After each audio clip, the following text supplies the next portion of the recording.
Silver's on the scene. Hope everybody's doing fantastic. It is Monday, August 26th. Hope your weekend was great, rested, relaxed, and I hope your first day back to work, if you do work the Monday through Friday deal, like I do, I hope it was a good Monday. About 6 months ago, 26 weeks, 6 months ago, and about 8 hours ago, Sebastian Rogers, 15-year-old autistic boy, was reported missing by his mother, Katie Proudfoot. Reported missing not by a 911 call, as we all know, but by a call to Sebastian's stepdad, who was 240 miles west away, to report that he's not at the home, he being Sebastian, and then he, being Christopher Proudfoot, the stepdad, Katie's husband, made the phone call to the Sumner County Sheriff, not 911. 911 was never called. But folks, that happened 8 hours ago and 6 months ago. 8 hours, 6 months ago. Today, it was the 26th of February, and today's the 26th of August. Sebastian Rogers, 15-year-old autistic teenager, has been missing, gone, vanished into thin air 6 months ago. Way too long, folks. Way too long. So what I want to do in this video is I want to discuss the simple topic: why so quiet? Why so quiet? I think you can guess who I'm talking about when I say why so quiet. 6 months ago, and are we any closer to finding Sebastian? We still are searching and looking every day, but are we any closer? And why are the ones closest to him so quiet? So here we go.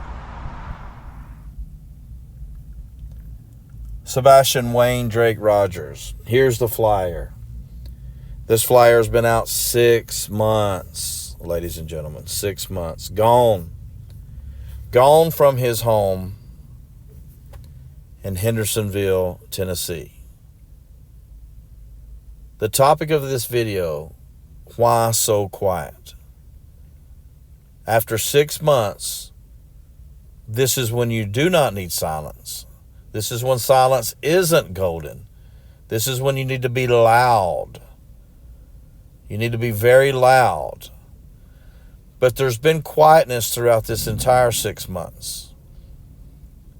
It starts when he's reported missing on February 26, 6 months ago today, and yet no searching, and yet 8 days before doing a public interview to let the public know some details of him walking out of the home or how this took place, so we as a concerned community can look for him, can search for him. But yes, searching is going on. 5 mile radius of the home, north, south, east, west. But the Proudfoots aren't part of that search. Why so quiet? 8 days goes by, let's do an interview. Then over the course of the next 12 days, a few more interviews. I remember the one that sticks in my head the most. It says, don't know where he's at, and it's been 20 days. Katie Proudfoot.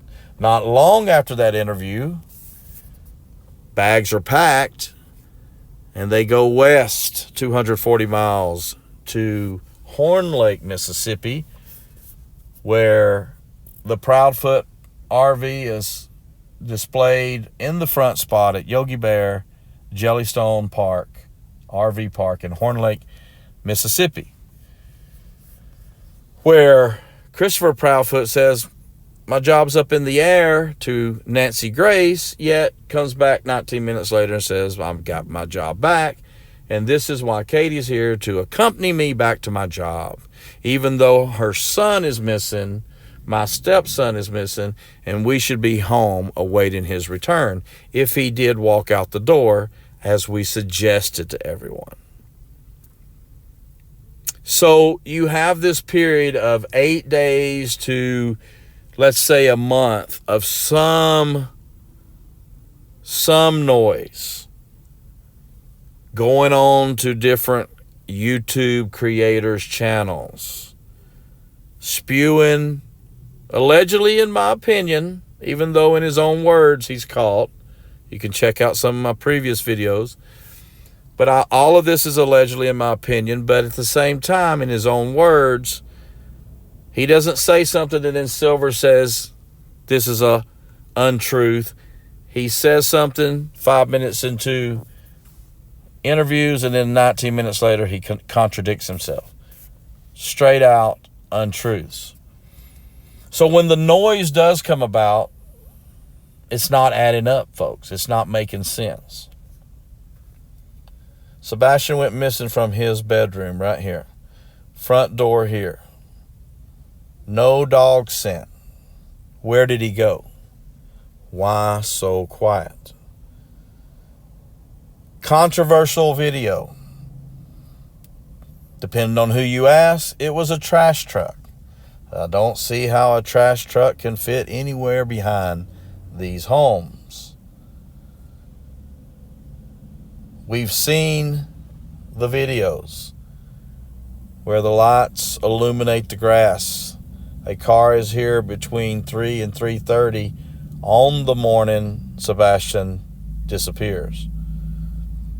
We zoom in on those lights and we can clearly see the drainage cement piece and then the grass. We look at here and we see the lights from the home beside the Proudfoot home.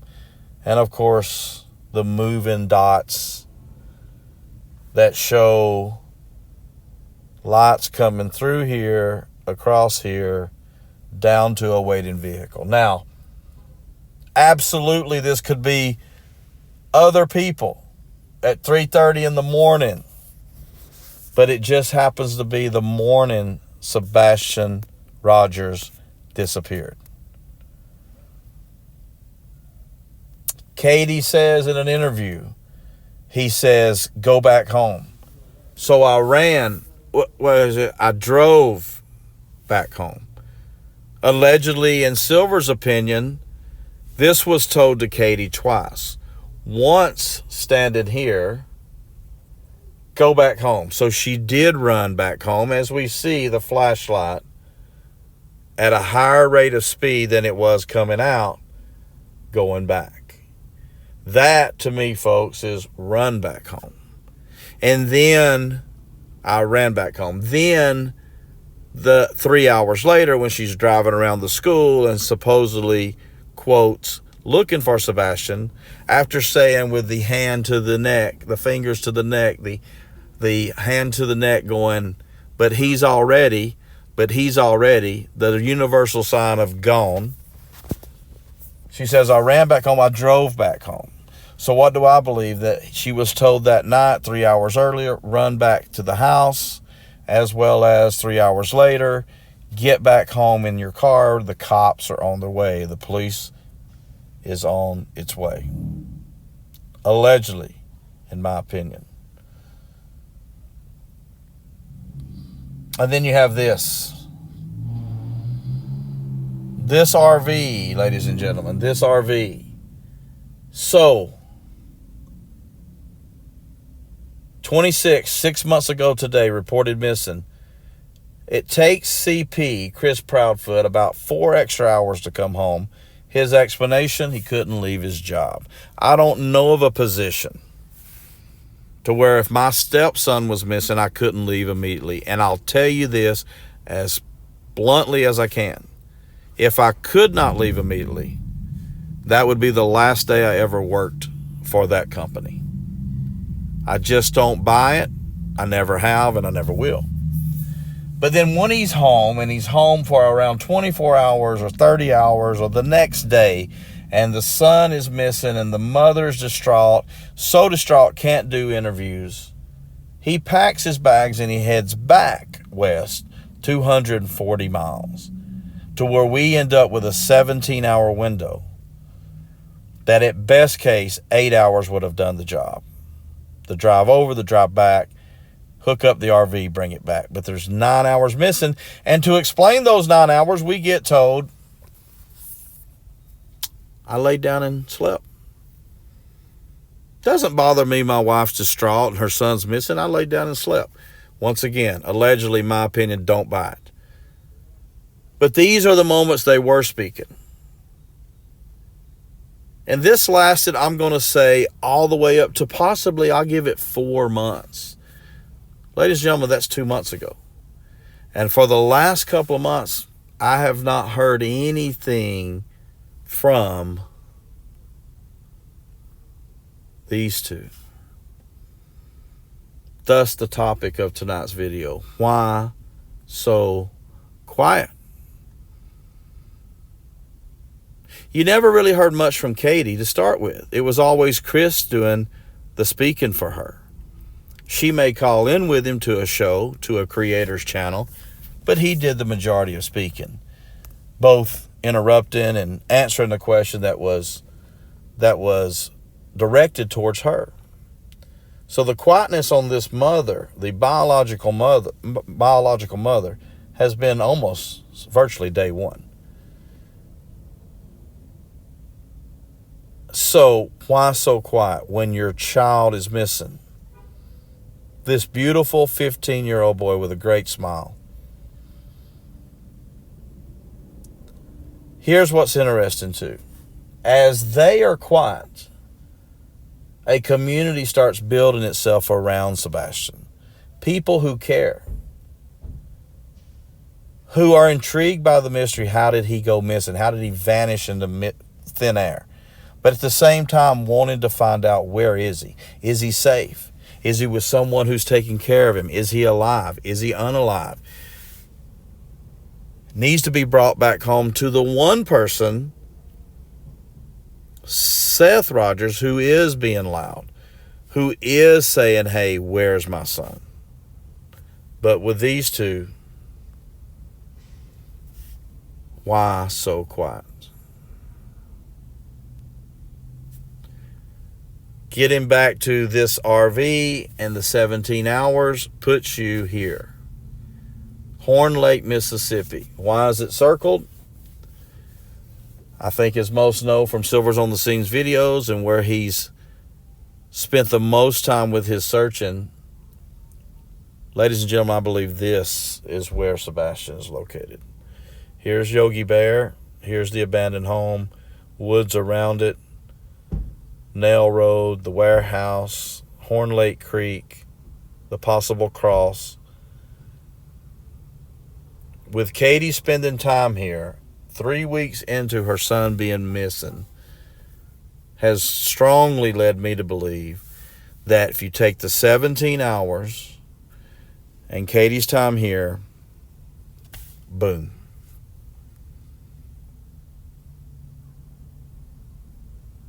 This right here. Security camera over the door of the RV. So, it leads us all the way up till today. And this boy has been missing 6 months. Allegedly, in my opinion, why so quiet? Why so quiet is Chris Proudfoot. Why so quiet is Katie Proudfoot. They want it to be over, folks. They want us to go on about our business. Realize that there's so many places he could be. And just walk on. Move on with our lives. But we won't, because we care. What is very interesting also is, and I won't mention creators' names here, but we all know there's been some legal things going on with one creator in particular. I'll only say this to that topic. That creator is looking for this boy. That creator is bringing awareness to this boy. That creator is trying to help find Katie Proudfoot's son. And if I was Katie Proudfoot, and that creator was near my home, on public property, as you drive by, I would go out and say, thank you for what you're doing. Thank you for the awareness. Thank you for trying to find my son. How can I help you? What can I tell you to lead you in the right direction? Because I'm not looking myself. So thank you for what you're doing. But it's not that. It's not a thank you. It is a protective order. It is get away from our home. It is no trespass in our home. I don't think anybody ever did trespass. But these are those quiet things. Why so quiet? But then when you start speaking, it's not about finding your son. It's about keeping someone else from finding your son. And then you have the vigil. This vigil that just happened that involved this same creator who's out there doing good for this boy again. Working with the biological father who's had a couple of these vigils, who's been searching. No sign of Chris Proudfoot, no sign of Katie Proudfoot. Why so quiet? You know, maybe they had nothing to do with the disappearance. I find that hard to believe, and allegedly, in my opinion, I don't believe it at all. I find it really hard to believe. But if they did or if they didn't, at least show some concern, because I'm seeing no concern for your missing child. And that's the question, why so quiet? I can halfway understand it with Chris, even though he's been in his life half his life and lived with him all the time, unless he went over to see Seth. But with Katie, it's your son? Come on. So I don't want to divert the attention against it and talk about, I'm just saying that when people are trying to help, don't push them away. I'm laying on the street, I've cut myself, I'm bleeding, and someone tries to pick me up and take me to get some medical attention. Why would I push them away? Hopefully, no one in my family ever goes missing. Hopefully, no one that's very close to me disappears. Yet if that happened, folks, be screaming for help. Help, help, help. And at the same time, people grieve in different ways. And maybe that's the simple answer to why so quiet. Give us our time, our alone time, and let us deal with it on our own. But as I've said in previous videos, if you have nothing to hide, speak, get loud. Account for every moment of your time. Your life is your business, but when it involves your son missing, and now thousands and millions have drawn to this case and care for him, and how many would help come look if they could physically make their way to Hendersonville or physically make their way to Horn Lake? It would be amazing. So we do videos to help bring them in so they can see things that maybe we missed.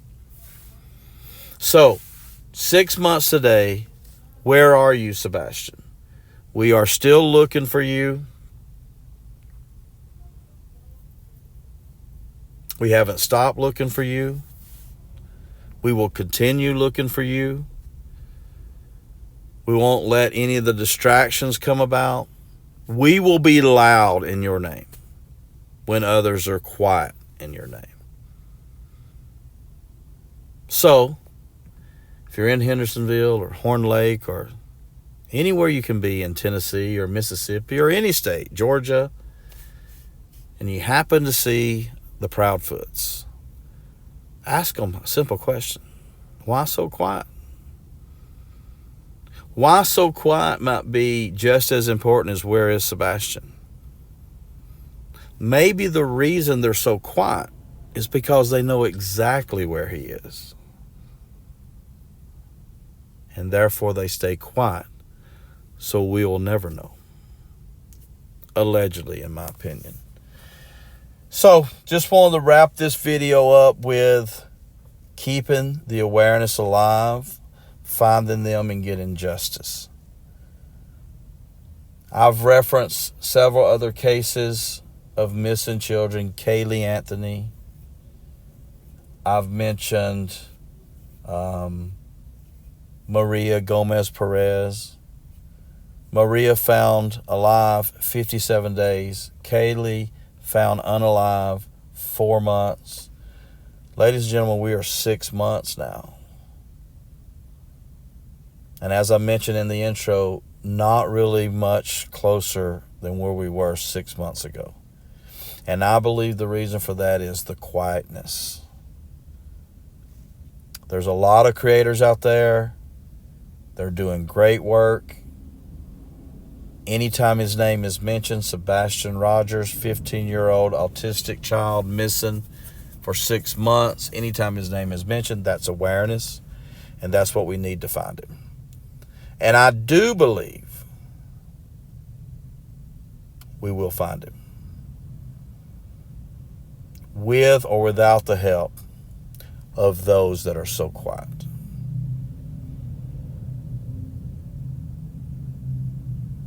Keep the awareness, find them, get justice. So I hope this video made sense to you. Okay, I hope you enjoyed it. As always, thank you for your support. Thank you for your kind words. Thank you for looking and searching for Sebastian along with me when I'm out, boots on the ground. We have to be loud because others are being so quiet. So thank you for everything. Hope you enjoy the rest of your evening. And as always, we got to keep the awareness alive.